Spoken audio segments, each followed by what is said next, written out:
count in 3, 2, 1. Let's go get this son of a bitch.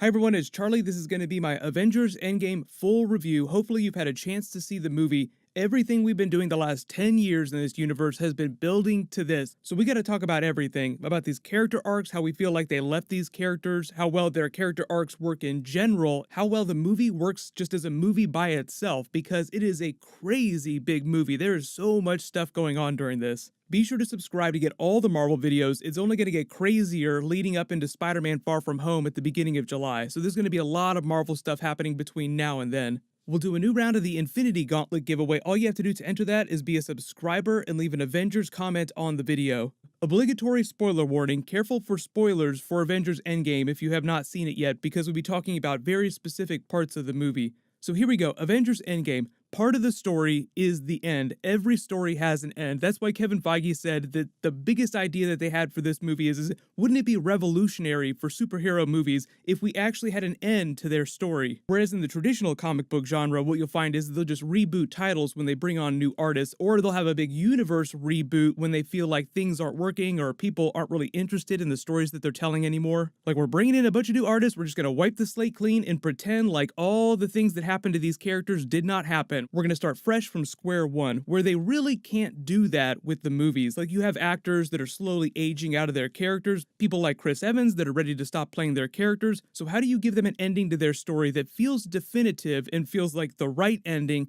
that fans won't just assume you're going to roll back with the very next movie that you release? Like, Spider-Man Far From Home is the next movie that's coming out after this, but Kevin Feige is calling it the tail end, like a little holdover from Marvel Phase 3 and not technically part of Phase 4. That's a whole other thing. There are a couple of plot twists during the movie that leave you with a couple really big questions coming out. In terms of Avengers movies, every once in a while you'll see something that seems like a plot hole. There are a couple moments like that during Avengers End Game, but I don't think of them so much as plot holes, just more unanswered questions that they'll answer with the future movies. Like Spider-Man Far From Home will answer all of your Spider-Man questions that you have after Avengers End Game. So the movie is a bookend for the last 10 years of Marvel films, what they're calling the Infinity Saga, the last 22 films. I feel like they did provide a fairly definitive end. It definitely feels like an ending the way they leave the characters. But as a longtime MCU fan, not just a general moviegoer, I feel like the movie was a little more rewarding for me because I recognized all of the Easter eggs and references they baked in.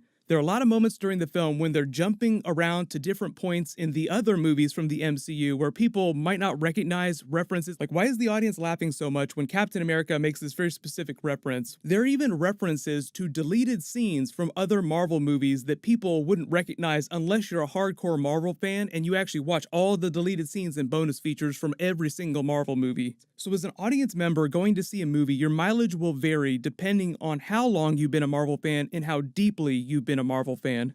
I've had a chance to see the movie again since I posted my non-spoilery review earlier this week after the premiere, and I will still say I double down on the fact that it is a love letter to the characters, the original 6 Avengers particularly, and a love letter to the fans. But as a movie, it feels a little bit more like a big event piece, like you go to a theme park like Disneyland and you experience the world of Marvel. It's kind of like that, but put into a movie, and it's so different in terms of tone and pacing than Infinity War that a lot of people who are just casual Marvel fans might actually like Infinity War more than Avengers End Game, because there's so much more character work being done during Avengers End Game. There are actually long stretches of the film where there is no action scenes. It's really not till like the third act till they get to their really big Infinity War level action, but when they do, it is over the top. And I will say that they are getting a lot better at handling those everybody at once scenes when things get so crazy on screen. So even though it seems like they have hundreds and hundreds of characters on screen at the same time, it still feels like you're able to orient yourself and understand what's going on and follow the action of the main character that you're supposed to be following during the scene.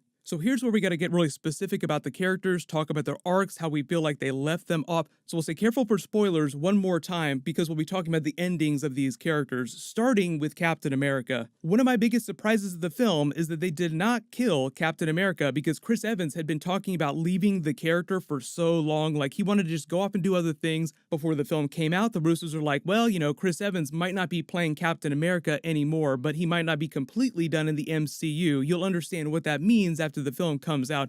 Now we actually know what that means. He's actually going to participate in a special Marvel What If TV show. I'll talk about that when I talk about more Phase 4 stuff, but he'll continue to play Captain America in the past in other projects. So Chris Evans will still be a version of Captain America, just not the one in present day, because now we have Old Man Cap. And I know there are a lot of questions about the logic of how we wind up with Old Man Cap at the end of the movie because of the way they use time travel during the film. I'll talk a little bit more about the logic of the time travel when I do Easter eggs and breakdown videos, but I do feel like they gave him a good ending. Even if it wasn't the ending you wanted, it was a definitive ending for the character that gave him a version of what he'd been fighting for this whole time. Like he has the conversation with Tony during the film where he tells him to get a life. He has the kid, he has Pepper Potts, you need to get a life like me. So he's sitting there thinking about it, and during the film he comes to the conclusion. So at the end of the film, when he goes back to be with Peggy Carter, it feels like something that he'd wanted this whole time but just hadn't been willing to let himself have. For the most part, I've been seeing two reactions to that story. Either people are happy that he got that happy ending of sorts, or two, they're just confused about the logic of the time travel. Talking about Iron Man, though, obviously the other big character of the film. I said it earlier this week, all the actors bring their A game, their performances are fantastic, and I think a little more rewarding for longtime MCU fans. Like you have the Cap versus Cap moment, that really is America's ass. I could do this all day. Yeah, I got it, I know. I've got eyes on Loki. That was actually the moment referencing the Thor the Dark World deleted scene when Loki turned into Captain America that I mentioned earlier. My opinions about the Iron Man arc are a little bit different just because their take on the Iron Man character in the MCU is so different from comic book Iron Man. So comic book Iron Man does not get married, he doesn't have any children, he does have successors, but it's a very Batman battle for the cowl situation where people try to take up his legacy, but nobody can ever quite measure up. So eventually Iron Man himself finds a way to come back, like during Civil War II, where he winds up going into this weird trance-like coma state, then coming back after they rebooted all the titles. So a lot of people went into the movie expecting to see some twist like that, whereas Doctor Strange said this is the only way that things could go down. I can't tell you what's going to happen because if I do, it won't wind up happening. And because Robert Downey Jr. is getting older and more expensive for them to hire, so I think part of the reason for the way they let Iron Man go out was to solve a bunch of practical problems and to give him a definitive end to the character, a situation that he would not try to weasel out of using his intellect. Maybe I'll wisecrack my way out of this situation. So I do commend them for trying to do the revolutionary thing of having consequences stick. He uses the gauntlet and they stick to the rules that they set up during the movie. It almost kills Thanos to use the gauntlet twice. Like you see him hobbling early in the film, like he's barely alive anyway, he's so weak. Then when the Hulk tries to use it, Hulk is completely messed up Thanos style, like he doesn't heal the way Hulk would normally heal. So when you see a normal person like Iron Man use it, there have to be consequences. Of course, he's not going to survive that moment. And the twist that they send him out on is just as subversive as the twist that they brought him in on. Like it was a really big deal that a superhero would reveal his identity openly to everyone. I am Iron Man, and the press just explodes. Oh my God, he revealed his secret identity. It's a big deal that they actually stick to consequences and let him go out using the logic that they set up earlier in the film. Comic book movies are famous for ignoring the own rules that they set up during film. So I know there are a lot of questions about the logic of certain twists of the film, but like Kevin Feige said, after Infinity War, we felt like we'd never seen the heroes lose before. People feel like comic book heroes always win. The heroes will always win. Well, what happens when they don't win? So that's your Infinity War Empire Strikes Back ending. But like he also said, we also feel like people have never seen an ending for these characters. Wouldn't it be revolutionary if there was an ending to their story? So even if you're not really happy about what they did with the Iron Man character and you wanted it to go down a different way, I do give them extra points for trying to do something so subversive. Like, wow, I thought we were just going to keep seeing versions of this character till Robert Downey Jr. was 100 years old. How crazy that they would do it this way. One of the greatest lines of the movie, I love you 3000, I love that moment with Iron Man. And even if it is kind of weird to see the character with a child, like I said, very different from comic book Iron Man, I feel like he completely sold those scenes with that child actor. Largely, I think that's just because Robert Downey Jr. is such a fantastic actor and sold that stuff so well. Thor was also one of the more controversial characters during the movie. Your mileage will vary on Thor depending on how much you like comedic Thor. Some people just like really serious, badass Thor. Some people like the more emotionally accessible Thor that gets to tell jokes and sort of be in on the fun with everyone else. I was surprised at their choice to go with Thick Thor, thick with 2 C's. You could give him 3 C's. He had a pretty big gut, but I feel like by the time they got to that third action scene where you see him in the background of shots, they sort of slimmed him down a little bit with CG. You've probably been watching the movie and watching Chris Hemsworth do all these fitness videos on his Instagram the past couple of weeks, so it's really ironic to watch in and see beer belly Thor while Chris Hemsworth is being super fit in real life. I'm assuming they just use a combination of prosthetics and special effects to make him look fat during the film. It wasn't like Chris Hemsworth gained 60 pounds during the span of a couple weeks just to film these scenes.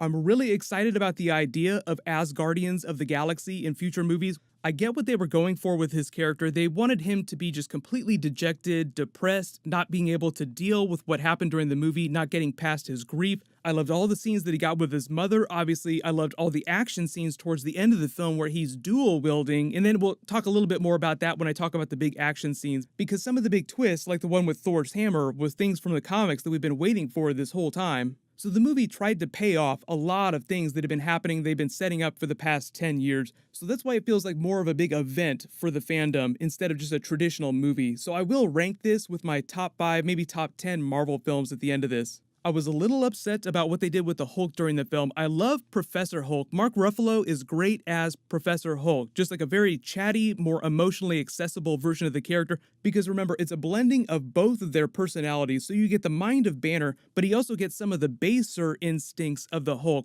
which is why he feels so chatty and he's telling even more jokes, because typically Banner is a little more reserved. But there were a couple of things during the movie that they just completely sped through, and one of them was Professor Hulk. Like, you just show up and he's already Professor Hulk. They don't give you that moment. He explains it rather than them showing it to you. There were a couple moments during the film that sort of drug and slowed things down a little bit that I felt like they could have gotten rid of in favor of giving you more big payoffs with the characters. Like, it would have been better to spend more time with the Hulk setting up the Professor Hulk twist than to watch Ant-Man walk all over the place learning about what happened after the snap. I feel like after he came out of the quantum realm, he could have just gone straight to Cassie's, learned what happened, then gone straight to the Avengers. You don't really need all those other scenes of him just wandering around on the street looking at all the devastation. So I feel like they spent a little too much time early in the film waiting to build up to the team coming back together. But some of those early Iron Man scenes when he first comes back and he's still just a little bit crazy from being stuck in space were fantastic. So I was happy that they included a little bit of that.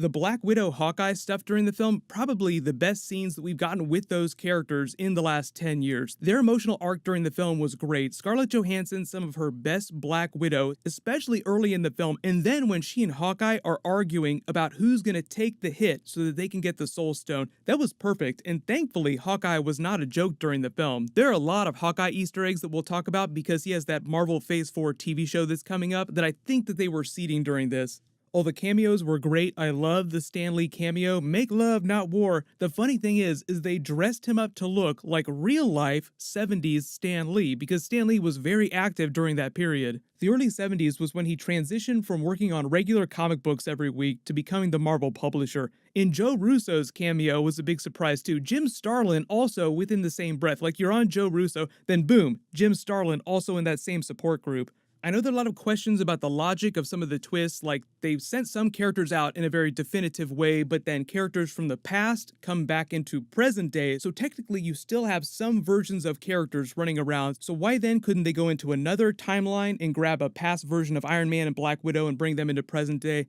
Like I said, I'll talk about that more during Easter eggs, but I think mostly it's in favor of giving them a definitive ending, and if they had gone right back and got another Iron Man and Black Widow, it would have completely trampled on the endings that those characters got.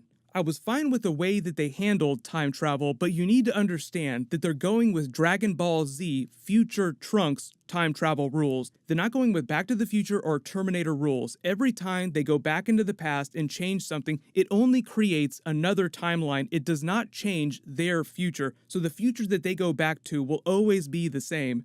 Even though there were a lot of questions they did not answer at the end of the film and so much was happening, I'm sure you have a billion questions about the ending of the film. I did feel like they stuck the landing. They gave all these characters a nice bookend. It feels like an end for the Avengers, even though there will be more Avengers films. It'll just be a new roster of characters, with some of them coming back and some new ones being cycled in. So yes, it was a great film. I had a lot of fun watching it. I'll watch it a couple more times just to catch all the Easter eggs, but I feel like just a lot more rewarding for long-time hardcore MCU fans as opposed to casual moviegoers that'll probably enjoy Infinity War more just for its level of action and pacing. So here's my top 5 Marvel films after seeing Avengers End Game a couple times, starting with number 5. The original Guardians of the Galaxy film. Still feel like that's better than Guardians of the Galaxy Volume 2.